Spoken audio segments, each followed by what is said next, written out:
بسم الله الرحمن الرحیم. دکتر میر محمد قاسم جلال هستم، یک تن از متخصصین جلدی زهروی شفاخانه جلدی کارا. خب نظر به سوالات و تقاضاهایی که صورت گرفته، زیادترین سوالات در بخش لکه‌های صورت بوده. فلحاظا ما هم تصمیم گرفتیم تا در این هفته در مورد لکه‌های صورت که بیشترین مریضا را تشکیل میده بعض معلومات ارائه کنیم تا بتونیم مشکلات هموطنان ما رفع شوند. خب لکه‌های صورت قسمی که اکثر مردم این مشکل مواجه میشن، از نظر کلینیکی کدام مشکلی نمی داشته باشه، درد، خارش، سوزش، دانه چیزی نمی داشته، فقط یک تغییر رنگ می باشه که صورت، بعض قسمت‌های صورت خصوصا قسمت‌هایی که صورت متبارز می باشه، لکه‌های تیره‌تر نسبت به جلد اصلی با وجود می آید که در قسمت با وجود آمدنش عوامل زیاد میتونه دخیل باشه. عواملی که در وجود آمدنش میتونه رول داشته باشه، میتونه ژنتیک باشه، میتونه شعاع آفتاب باشه، میتونه تغییرات هورمونی در زمان حاملگی یا مثلا در زمان شیردهی و یا مثلا قطع عادت ماهوار یا پریود و یا استفاده بعضی دواها، مثلا خصوصا دوای ضد حاملگی و یا بعضی دوای دیگه که مثلا به صرعه یا مرگی استفاده میشه یا بعضی دوای دیگر میتونه به وجود بیاره و یا کسایی که بعض امراض جلدی را سپری میکنن، در جلدشون تخریشات به وجود میاد یا سوختگی های آفتاب، اینا هر کدامش میتونه در وجود آمدن لکه های صورت رول داشته باشه، ولی بیشترین چیزی که رول داره شعاع آفتاب است. یعنی اگرچه عوامل دیگه یا من حیث یک زمینی مساعد باشه، ولی در هر صورتش شعاع آفتاب بیشترین تاثیرات می داشته باشه، به خاطر که این لکه ها در نواحی برهنه، یعنی در صورت که میشه برهنه می باشه، مواجه به آفتاب میشه یا نور آفتاب میشه به وجود می آید. از نظر کلینیکی گفتیم کدام مشکل نزد مریض وجود نمی داشته باشه، ولی شکایت عمده مریض از نظر زیبایی می باشه که اکثرا باعث تشوشات روانی، تشوشات خواب نزد مریضا شده میتونه و یک تعداد مریضا حتی بعد دپرشن و بعض امراض دیگه عصبی میتونه که نزد از اینا به وجود بیاید. از اون خاطر یک پرابلم عمده تلقی میشه و یک تعداد مریضا بعد دکترها مراجعه میکنن که در قسمت تداوی از این لکه ها باید مریضا حوصله کافی داشته باشن و چیزی که مهم از فاکتورهایی که باعث تجدید مرض میشه باید جلوگیری شود و مهمترین فاکتوری که گفتیم آفتاب است که باید از آفتاب محافظه شود.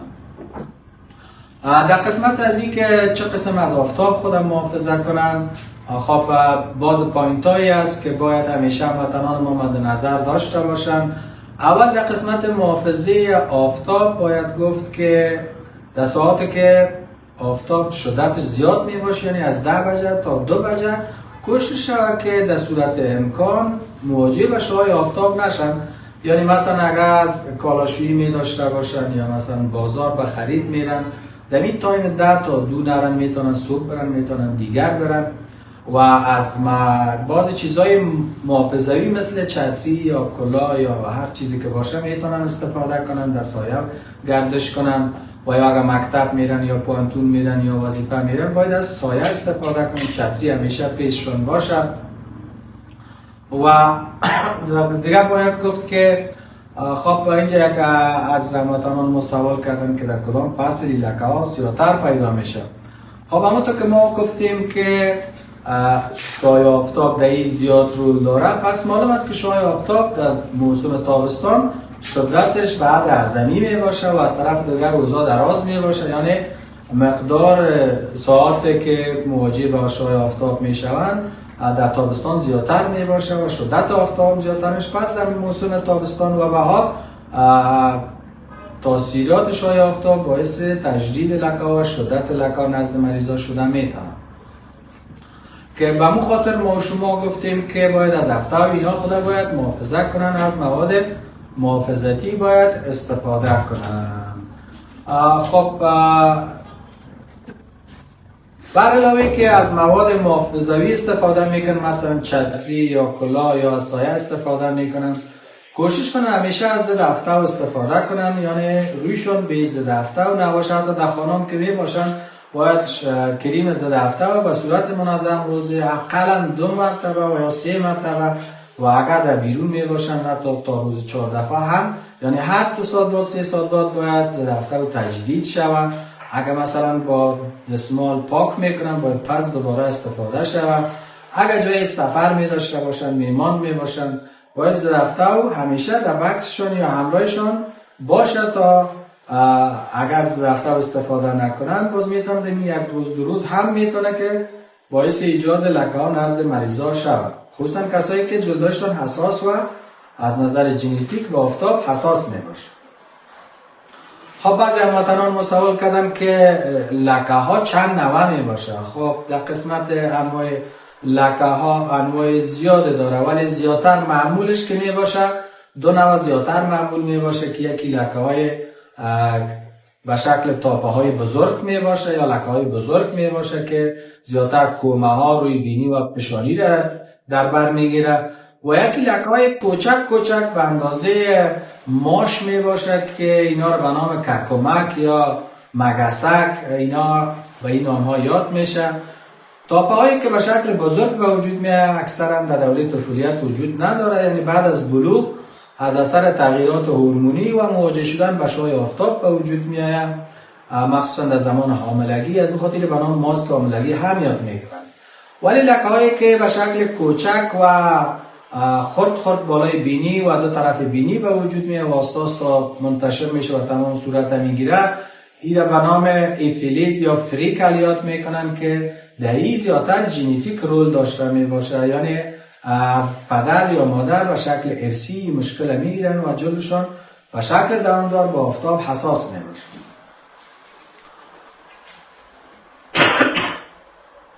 خب گفتنهای این لکه ها دائمی است، ولی اگر مریضای ما تداوی نکنن، از افتو احتیاط نکنن، میتونه که به شکل دامدار باقی بانه.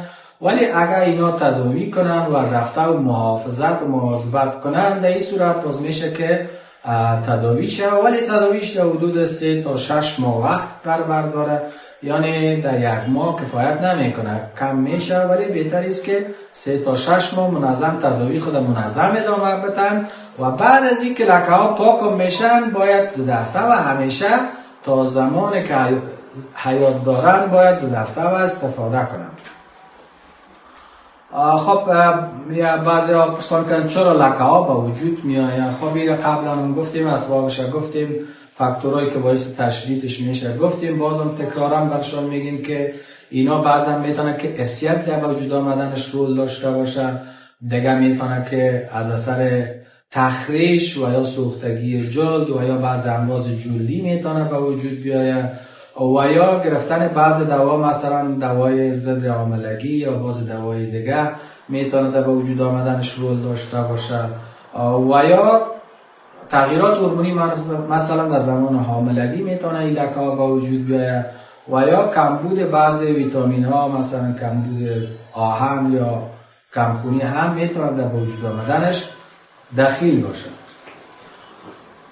خب باز هم سوال کردم که چطور میتونی لکه ها را تفکیک کنیم. خب در قسمت تفکیکش دیگه باز مربوط دکتر صاحبا میشه که تفکیک کنن که چه قسمت سوال تداویش تقریبا مشابه می باشن. پوینت هایی را که ما گفتیم، این لکه ها معمولا اولین چیزی که دیگه مهم است مواظبت از آفتاب است که گفتیم باید از چیزهای محافظوی استفاده کنن، کریمای ضد افتو همیشه استفاده کنن. اگر در خانه می باشن، بیرون می باشن، ضد افتو باید قطع نشن و از ضد افتو استفاده کنن که معمولا SPF 30 و یا بالاتر از 30 می باشه.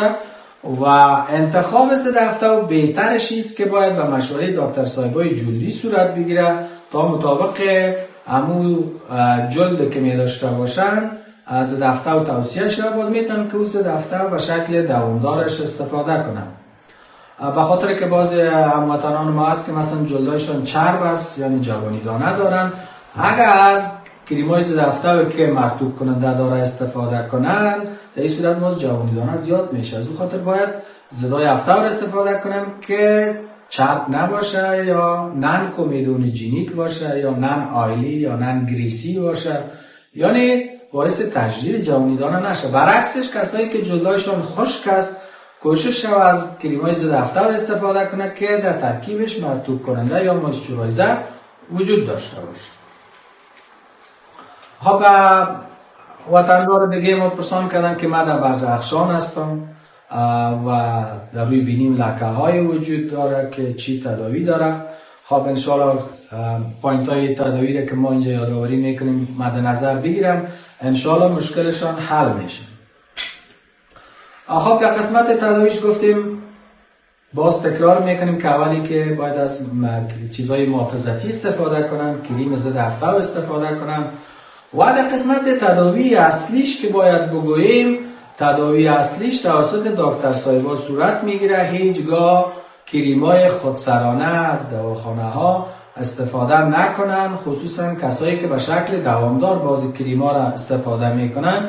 اینا باعث یک سلسله مشکلات، مثلا نازک شدن صورت، پیدا شدن موها یا ضخیم شدن موهای صورت در نزد از اینا دیده میشه که باز در مرحله غیر قابل برگشت میرسه یا تداویش مشکل میباشه. فلذا از ابتدا باید گفت که تداوی بهتری است که به مشوره دکتر صاحبای جلدی به صورت منظم حداقل 3 ماه تا 6 ماه باید تحت مراقبت باشن. تداوی جذری صورت میگیره که با تداوی دارویی شروع میشه و اگر دارویی کفایت نکنه یعنی لکه ها عمیق‌تر باشه، باز طریق‌های دیگه هست مثل لایه برداری یا هایدروفیشیال یا میکرودرم ابریشن.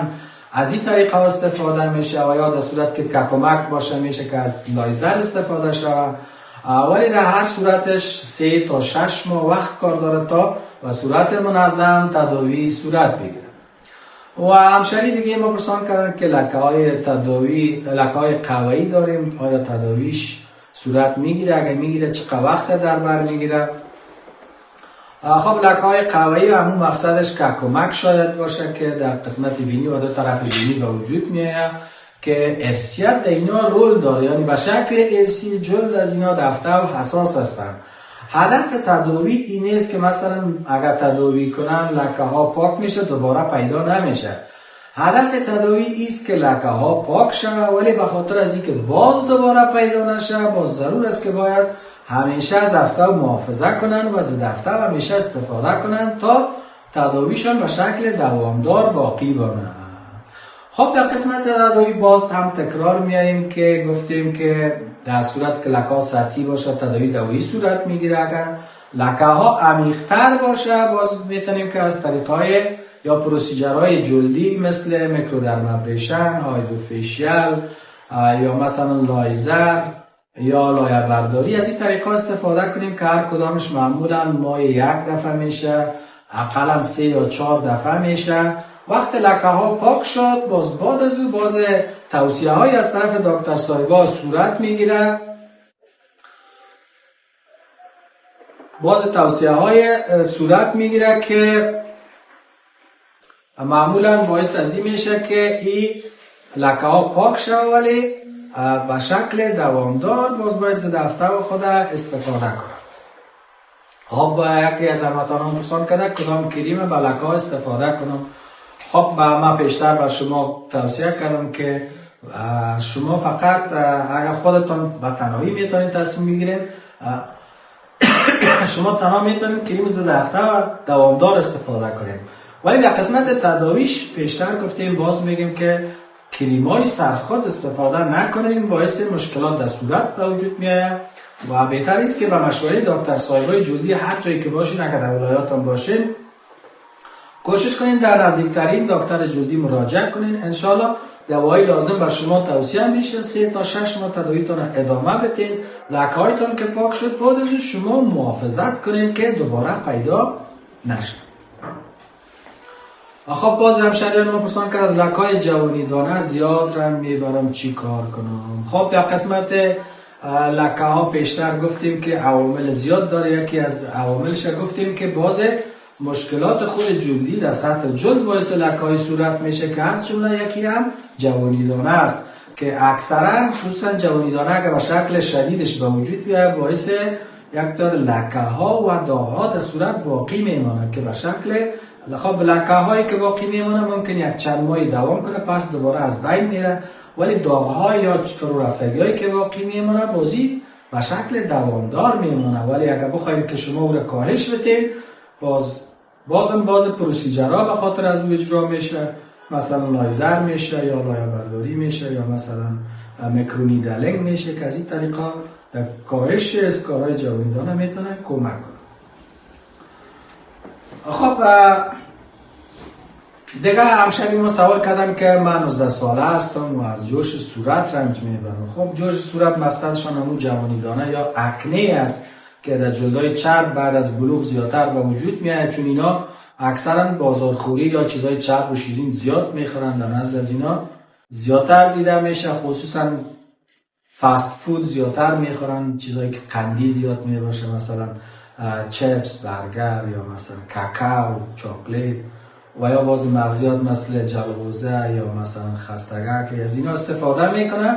اینا باعث تزاید تولید سیبم در سطح جلد میشه و اونایی که جلدشان مساعد است، یعنی از نظر هورمونی یا از نظر ساختار جلدی مساعد هستند، باز اینا میتونه که جوانیدانه در نزد از اینا به شکل شدیدش به وجود بیاد که میتونه باعث لکه های صورت هم شود.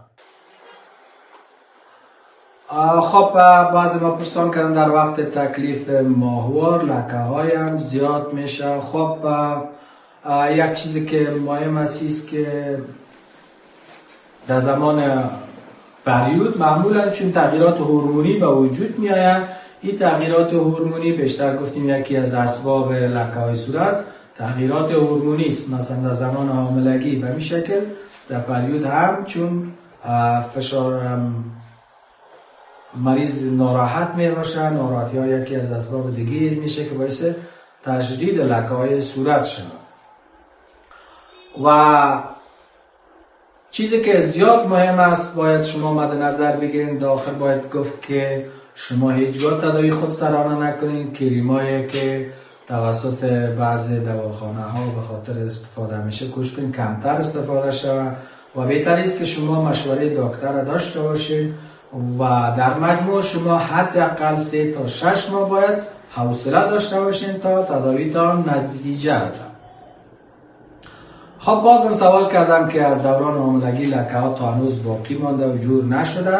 معمولا لکه هایی که در زمان حاملگی پیدا میشه اگر از هفته و دور باشن لکه ها در ظرف 3 ماه یا تا 6 ماه برطرف میشه، ولی اگر باقی مانن بازم منمون تداویایی را که گفتیم به مو شکل تداوی صورت میگیره، پیش دکتر سروی جلدی مراجعه کنن، 3 تا 6 ماه تداوی کنن و بعد از او هم باید زد هفته و به شکل دوامدار استفاده کنن، انشاءالله مشکلشان حل میشه. و اگر با دوام نشد باز شما میتونید از باز پروسیجرها مثل لایه برداری، میکرودرمابریشن، هایدروفیشیال یا میکرونیدلینگ، میزوتراپی از این طریقا استفاده میشه و مشکلتان رفع میشه. خب باز یک هموطن ما پرسان کردن یک بار خون دادم لکه پیدا شد چطور کنم؟ خب لکه‌ای که در صورت پیدا میشه با خون دادن کدام ارتباط متاسفانه نداره. خب که تصادفاً خون داده و بعداً علت دیگه شاید هفته سوختگی بوده باشه یا چیز دیگه بوده باشه لکه به وجود آمده باشه امکان داره، ولی با خود خون گرفتن یا خون دادن چیزی ارتباط نداره. خب تشکر میکنم از توجهتان. امیدوار هستم که در معلوماتی که داده شد استفاده مزید کرده باشین، سوالایی که داشتین حل شده باشه. انشاءالله تا برنامه بعدی شما را به خداوند بزرگ میسپارم. در صورتی که سوالات داشته باشین شما میتونید با ایمیل آدرس شفاخانه کارا در ارتباط شید، انشاءالله مشکلاتتان حل.